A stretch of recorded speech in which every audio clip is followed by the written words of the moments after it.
आप इस कथा को ध्यान लगाकर पूरा सुनोगे तो आपको आपके सभी प्रश्नों के उत्तर अवश्य मिल जाएंगे। आगे महात्मा कहते हैं, एक समय की बात है, किसी नगर में संतोष नाम का एक ब्राह्मण रहता था और उसकी पत्नी का नाम शकुंतला था। वह अत्यंत गरीब घर में जन्मा था, लेकिन वह अत्यंत बुद्धिमान और मेहनती था। जब वह निर्धन था तब उसे धन की अधिक लालसा नहीं थी, लेकिन अपनी मेहनत के जोर पर जैसे जैसे उसके पास धन का संग्रह होने लगा, तब वह दिन रात उस धन को बढ़ाने की चिंता में डूबा रहता था। उसकी पत्नी रूपाली भी धन की अत्यधिक लालची स्त्री थी। आप तो जानते ही हैं कि धन की लालसा ऐसी होती है जो बढ़ते धन के साथ साथ बढ़ती ही जाती है। संतोष अब ऐसा सोचता था कि काश उसे कोई ऐसी युक्ति मिल जाए जिससे कुछ ही दिनों में धन में हजारों गुना बढ़ोतरी हो जाए। पहले वह धन को चंचल और हाथ का मैल समझता था और कहता था, धन का क्या है, वह तो हमेशा आता जाता रहता है। लेकिन तब वह मूर्ख था। अब उसकी आंखें खुल गई थीं और वह धन का अत्यधिक संग्रह करने लगा। उस धन से दान धर्म आदि करने लगा तथा वह साधु और मेहनतों की सेवा में लगाता था। पहले उसकी ईश्वर में बड़ी ही श्रद्धा थी, किंतु समय बीतने के साथ साथ धन के लालच की भड़कती हुई ज्वाला ने उसके अन्य सभी सद्गुणों को भी जला दिया। धन की लालसा ने उसकी अंतरात्मा को हमेशा के लिए नष्ट कर दिया।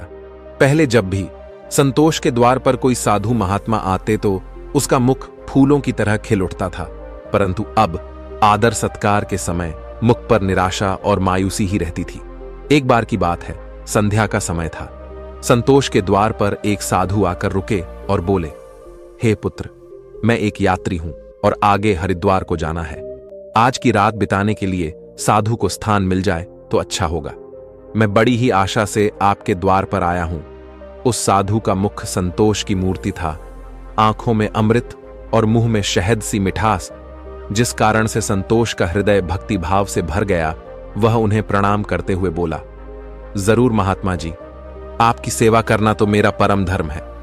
तब वे साधु मुस्कुराते हुए कहते हैं, बेटा, आजकल के समय में तुम्हारे जैसे भक्ति भाव वाले पुरुष बड़ी मुश्किल से ही मिलते हैं। इस संसार से धर्म का भाव ही जैसे उठ गया है।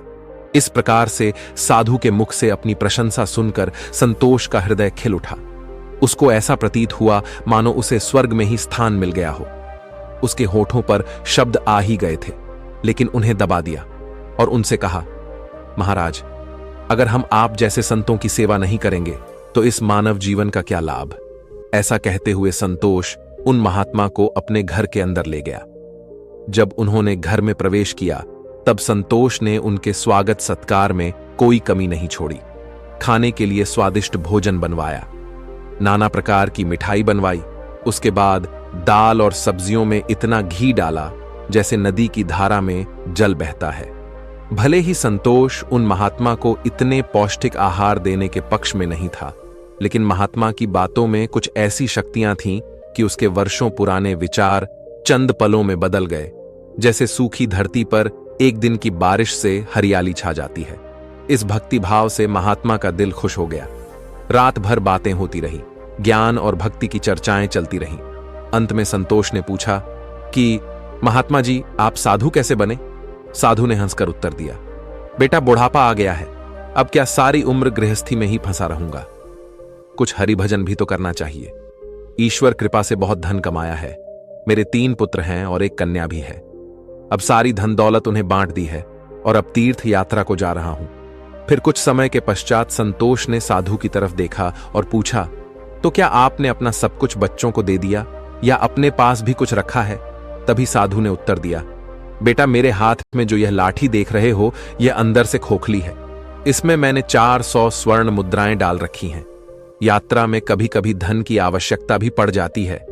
यह कहते कहते साधु को नींद लग गई, लेकिन संतोष की आंखें जाग रही थीं। ये सारी बातें उसकी पत्नी रूपाली ने भी सुनी ली थीं। अब रात्रि का पहला पहर बीत गया था। वह बार बार महात्मा की लाठी को देख रहा था और मन ही मन कुछ सोच रहा था।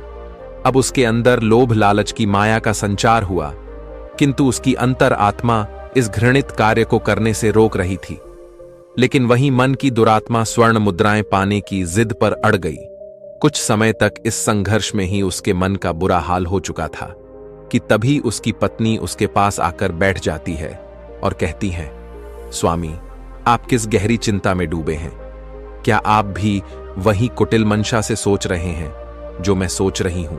इस महात्मा ने तो अपनी खूब सेवा करवा ली है, अब इन्हें कुछ तो हर्जाना भरना पड़ेगा। तब संतोष कहता है, शकुंतला, मेरे मन में बड़ी ही दुविधा हो रही है। हमारा कर्तव्य है कि अतिथि की सेवा करें, किंतु अगर हम इनके धन को चुराते हैं तो पाप होगा। शायद हमें ऐसा नहीं करना चाहिए। तब उसकी पत्नी कहती है, अजी, आप कैसे फिजूल की बातें कर रहे हो? इस महात्मा की उम्र ढल चुकी है और क्या पता कब यह लुढ़क जाए। वैसे भी अब यह अनाथ हैं और अपना अंतिम समय बिताने के लिए हरिद्वार जा रहे हैं। आप अपने मन को मत रोको और इन स्वर्ण मुद्राओं को ले लो। मुझे लगता है ईश्वर भी यही चाहते हैं, इसी कारण से यह महात्मा यहां पधारे हैं और जो बात सबसे गुप्त रखनी चाहिए उसे ही आपको बता दी है। तब संतोष कहता है, ठीक है। अंततः लोभ ने धर्म को हरा दिया। संतोष ने लाठी उठाई, पर उसके हाथ पैर कांप रहे थे। उसकी अंतरात्मा ने एक बार फिर से बड़बड़ाना शुरू किया, लेकिन लोभ के दृढ़ हाथों ने उसे दबा दिया। तभी संतोष और शकुंतला ने लाठी खोली और उसमें से स्वर्ण मोहरों को निकाल लिया और उनकी जगह सामान्य लोहे के सिक्के भर दिए। अगले दिन सुबह महात्मा संतोष और उसकी पत्नी की विनम्रतापूर्वक आज्ञा लेकर स्नान आदि करके अपनी अगली यात्रा के लिए तैयार हो गए। किंतु अभी भी संतोष का दिल धड़क रहा था। उसे डर था कि कहीं साधु को शक ना हो जाए। इस ख्याल से उसका चेहरा पीला पड़ता जा रहा था, लेकिन महात्मा को इस बात की कोई खबर ही नहीं थी। वह तो हंसते हुए बातें कर रहे थे और रात की मेहमान नवाजी के लिए बार बार धन्यवाद दे रहे थे। अपितु जाते समय संतोष ने कहा, महात्मा जी, मेरे यहां संतान नहीं है। कृपया भगवान से प्रार्थना करें कि उनके जैसी ही हमारे यहां संतान हो जाए। वैसे तो हम पापी हैं, हमारी प्रार्थना ओए का कोई असर नहीं हो सकता, किंतु आप तो महात्मा हैं, भगवान आपकी बात जरूर सुनेंगे। तभी मंद मुस्कान के साथ महात्मा ने उत्तर दिया, सुनेंगे या नहीं यह तो वही जाने, लेकिन मैं तुम्हें आशीर्वाद देता हूं कि भगवान तुम्हें संतान दे। इतना कहकर वे महात्मा वहां से चले गए। अब जैसे संतोष के सिर से एक बड़ा बोझ हट गया था। उसे ऐसा लगा जैसे महात्मा के जाने के साथ ही उसके दिल से एक पत्थर हट गया हो। किंतु वे दोनों पति पत्नी इस चोरी के फल से नहीं बच सकते थे। यह बात संतोष का मन और मस्तिष्क भी अनुभव कर रहा था, परंतु वह इस चोरी के प्रकट होने से बहुत डरता था। चोरी का प्रकट होना प्रत्यक्ष था, किंतु उसका फल भविष्य के किसी पर्दे में चुपचाप छिपकर सही अवसर की प्रतीक्षा में था। मनुष्य वर्तमान समय के सामने भविष्य की परवाह नहीं करता है। वहीं दूसरी ओर जब वह महात्मा हरिद्वार पहुंचे तो उनका हृदय अत्यंत प्रसन्न हो गया। यहां साधु संतों को देखकर ऐसी प्रसन्नता हुई मानो उन्हें सभी देवताओं के साक्षात दर्शन हो गए हों। उनका मन ईश्वर भक्ति में लीन हो गया। फिर रात को महात्मा वहीं संतों के साथ आश्रम में सो गए। फिर अगले दिन स्नान करके उन्होंने उस मंदिर के मुख्य रसोइये को बुलाकर कहा, मैं यहां श्रद्धा हेतु आने वाले सभी यात्रियों के लिए अन्नदान करना चाहता हूं। यही एक इच्छा मेरी बाकी है। कृपया आप हमें बताएं कि सभी लोगों के भोजन, निवास और वस्त्र दान के लिए कितना खर्च हो सकता है। तभी उस व्यक्ति ने कुछ हिसाब करते हुए बताया कि महाराज, अन्नदान, निवास और वस्त्रदान और अन्य सभी प्रकार के कार्यों के लिए कुल 300 स्वर्ण मुद्राएं लग सकती हैं तथा 20-30 से कम अधिक लग सकती हैं। क्या आपके पास इतना ज्यादा और पर्याप्त धन है? महात्मा ने कहा, ठीक है, मैं इसका प्रबंध करता हूं। महात्मा ने कहा, आप बस कल के सभी कार्यक्रमों का आयोजन करो। कहकर वे गंगा स्नान के लिए चले गए। फिर अगले दिन उनके कहे अनुसार उस रसोइये ने पूरा आयोजन किया। हरिद्वार के परिसर में बड़ी ही धूमधाम और खुशी के साथ अन्नदान, वस्त्रदान, भजन आदि कार्यों को संपन्न किया। वहां मौजूद सभी लोग देखकर खुशी से कहने लगे, महात्मा स्वयं गरीब होकर कितने उदार हैं और जिनके पास धन की कोई कमी नहीं होती, वे व्यर्थ के दिखावे में लुटा देते हैं, परंतु धर्म की राह पर एक कौड़ी भी खर्च नहीं करते। यह एक नेक दिल मनुष्य है जिसने अपना धर्म समझा और धर्म के सामने धन का मोह नहीं देखा। अपनी प्रशंसा सुनकर महात्मा की खुशी का कोई ठिकाना न रहा। उनका हृदय आनंद से प्रसन्न हो रहा था। किंतु दूसरी ओर उसका भाग्य रो रहा था।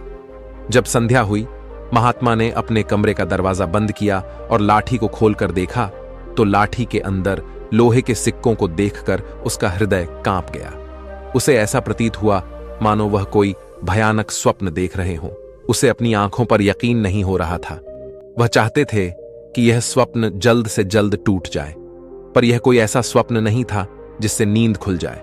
उसने बार बार अपनी आंख मलमल कर देखा, पर सिक्के वहीं थे, लोहे के।